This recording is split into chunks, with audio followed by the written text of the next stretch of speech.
बर्तमान प्रोक्योरमेंट चली आज पर्यंत 14 लाख मेट्रिक टन धान उठी सारा आमती किसी डिमांड थिला डिमांड अनुसार मुझे अफिसर मान सहित बसतु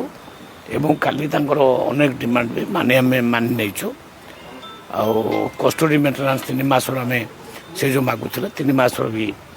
ऑर्डर हो जाइए ट्रांसपोर्टेशन पैसा किसी बढ़ाई कहते से विषय आम कथा देचु आम से विषय चर्चा आलोचना करी आगू से बुझू एवं आगे जो गोटे दुटा डिमांड अच्छी तापर सरकार पूरा विचार कर कथा शुणला से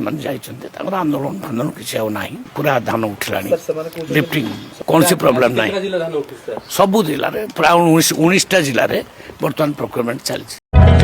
जदि आपंक आम भिडी भल लगा तेब आम चैनल को लाइक शेयर और सब्सक्राइब करने को जमा भी भूलु नहीं।